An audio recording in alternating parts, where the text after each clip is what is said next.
Hi అండి. నిన్న video వచ్చేసి నేను పండ్లు చూపించాను కదా నానవేసినవన్నీ. ఈరోజు వీడియోలో నేను కూరగాయలు చూపించాలనుకుంటున్నాను. నాన్న చనిపోవడానికి ఒక 10 రోజుల ముందు ఈ టొమాటోలు ఇవన్నీ పెట్టుకున్నారండి.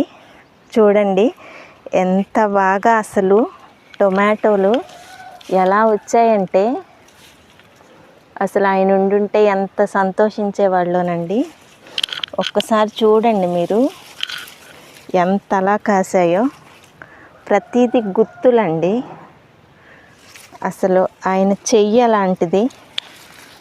ఎంత బాగా అసలు వేశారు. మేము ఈ బాధలో ఉన్నాము. మేము తర్వాత ఇల్లు వదిలి మా సొంత అక్కడికి వెళ్ళిపోయాము భద్రాచలం. తర్వాత ఒక నెల తర్వాత వచ్చాము. ఒక్కసారి చూడండి. చూసినంత వరకు మొక్కకి ఎన్ని ఆకులు ఉన్నాయో దానికి 2 కాయలు ఉన్నాయి.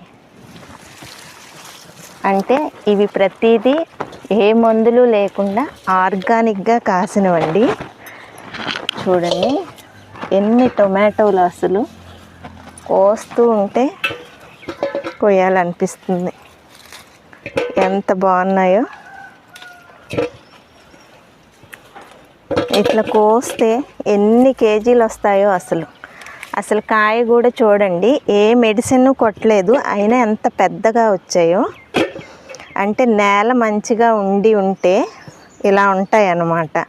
మనం మందులు అవి వాటితో కాకుండా సొంతగా పండించుకున్నామండి. వీలైనంత వరకు మన ఆరోగ్యాన్ని మనమే కాపాడుకోవాలి.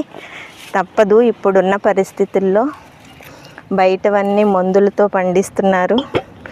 చూడండి ఈ పండు ఎంత షైనీగా ఉందో చూడండి. ఎంత గట్టిగా కూడా ఉంది. అసలు ఎంత పెద్దగా సైజు. మేము కనీసం ఎరువులు కూడా వేయలేదు ఈ సంవత్సరం. అట్లా మొక్క పెట్టి నాన్న చనిపోయారు. అంతే, ఫలితం ఆ దేవుడే ఇచ్చాడు. అంతేనండి. ప్రతిదీ దేవుడి మీద భారం అంటారు కదా. చూడండి ఎంత బాగా వచ్చాయి. ఇంకా కోస్తే చాలా ఉంటాయి. అసలు ఈ వీడియో సరిపోదు, ఎంత లాంగ్ అవుతుందో. కానీ అవి నేను తర్వాత కట్ చేసుకుంటాను. ఇంకేమేమి ఉన్నాయనేది నేను మళ్ళీ మీకు చూపిస్తాను. ఇక్కడ చూడండి చిక్కుడుకాయలు ఎంతలా కాసాయో. అసలు ఒక్క చెట్టుకి ఎన్ని కేజీలు అవుతాయో, అన్ని గెలల్లాగా. చూడండి ఎంత బాగా కాసాయో. చూసినంత వరకు కాయలే కనిపిస్తున్నాయి. ఇట్లాగా అమ్మ వాళ్ళ ఇంటి దగ్గర ఇలా పొడవు మొత్తం చిక్కుడు పాదులే పెట్టుకున్నారండి. ఇట్లా మాకు న్యాచురల్గా సొంతగా కాయించుకొని తినడం అలవాటు కదా. చూడండి ఈ కూర చాలా టేస్టీగా కూడా ఉంటుంది. ఇవన్నీ మేము వచ్చినప్పుడు ఇలా కట్ చేసుకొని తీసుకెళ్తుంటాం. ప్రకృతి సిద్ధంగా ఎటువంటి మందులు లేకుండా కాయించుకున్న కాయలండి ఇవి. ఒక్కసారి చూడండి. ఇది ఇంకా ఇలా కట్ చేసుకోవడమే. చూసారా, ఇట్లా చూసినంత వరకు కాయలే ఉన్నాయి.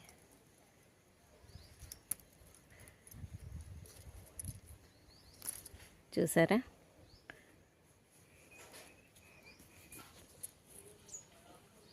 వచ్చేసరికి వంకాయలండి. అసలు వంకాయలు చూడండి. అసలు మనుషులు ఇక్కడ ఉండి కాయించుకుంటే కూడా ఇంత బాగా వస్తాయో లేవో. ఎక్కడ వంకాయలకి ఒక పుచ్చు కానీ పురుగు పట్టడం కానీ ప్రస్తుతం ఏమీ లేవండి.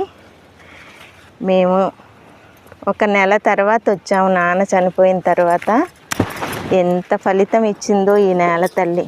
మా నాన్న ప్రతి జ్ఞాపకం, ప్రతి విలువ. చూడండి ఒక్క చెట్టుకే ఎన్ని కాయలు కాసాయో. ఇంకా చాలా ఉన్నాయి అటువైపు. ఇంకా అన్నీ చూపిస్తే మీకు కూడా బోరు కొట్టొచ్చు. కాకపోతే మీరు చూసి నేర్చుకుంటారని వీలైన వాళ్ళు కొద్ది ప్లేస్ ఉన్నా మీ సొంతగా కాయించుకొని ఆరోగ్యంగా ఉంటారనేదే నేను మీకు చెప్పాలనుకునేది. నెక్స్ట్ వచ్చేసరికి పచ్చిమిర్చి అండి. అసలు పచ్చిమిర్చి ఈ చెట్టుని చూడండి. కామన్గా మిర్చికి చాలా డిసీజులు వస్తాయి కదా, మరి మేమైతే ఇక్కడ లేము, అసలు ఏమీ చూసింది లేదు. కానీ మాకు మాత్రం ఈ నేల తల్లి ఎప్పుడూ అన్యాయం చేయదండి. నేలను నమ్ముకుంటే అన్యాయం జరగదు ఎవరికి కూడా. కానీ మనం కూడా ఈ నేలను పాడు చేయకూడదు. రసాయన ఎరువులు అవి వేసి పాడు చేయకూడదు. మనం ఆర్గానిక్గా కాయించుకోవాలి, భూమిని కాపాడుకోవాలి. చూడండి ఎంత బాగా కాసాయో పచ్చిమిర్చి. ఇంతకన్నా ఏముంటుందండి సంతోషం, ఆరోగ్యం. మా నాన్న మాకు ఇలాంటివి నేర్పించి ఇలాంటివి చూయించి వెళ్ళారు. మేము దీన్నే ఫాలో అవుతున్నాము ఇప్పటికీ కూడా. మేము అక్కడున్నా కూడా ఆర్గానిక్గా పంటలు పండించుకొని మా సొంతగా కూరగాయలు అవి కాయించుకొని తినడానికే ప్రయత్నిస్తున్నాం. ఇలా చేసుకోవడం నాన్నకి ఇష్టం. నాన్న నేర్పిన ప్రతిదీ మేము ఫాలో అవుతున్నాం ఇప్పటికీ కూడా. చూసారా ఎన్ని ఉన్నాయో. నెక్స్ట్ వచ్చేసరికి బెండకాయలండి. అసలు బెండ మొక్కలు చూడండి ఎంత బాగా వచ్చాయో. ఈ బెండ మొక్కలకి కలుపు రాకుండా ఇట్లా షీట్ వేసేసారు నాన్న. చూడండి మొక్కలు ఎంత హెల్తీగా ఎంత బాగున్నాయో. ఇవి కూడా కొన్ని వచ్చాయి, కట్ చేసుకుంటున్నాను. మేము ఇక్కడ నుండి వెళ్ళాలంటే ఒక 1 వీక్ సరిపడా దొరుకుతాయి, అన్ని కూరగాయలు ఉన్నాయి. చూడండి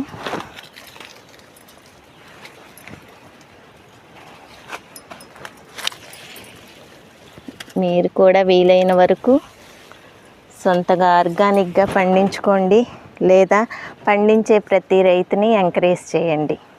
ఇదే నేను ఫైనల్గా మీకు చెప్పాలనుకునేది.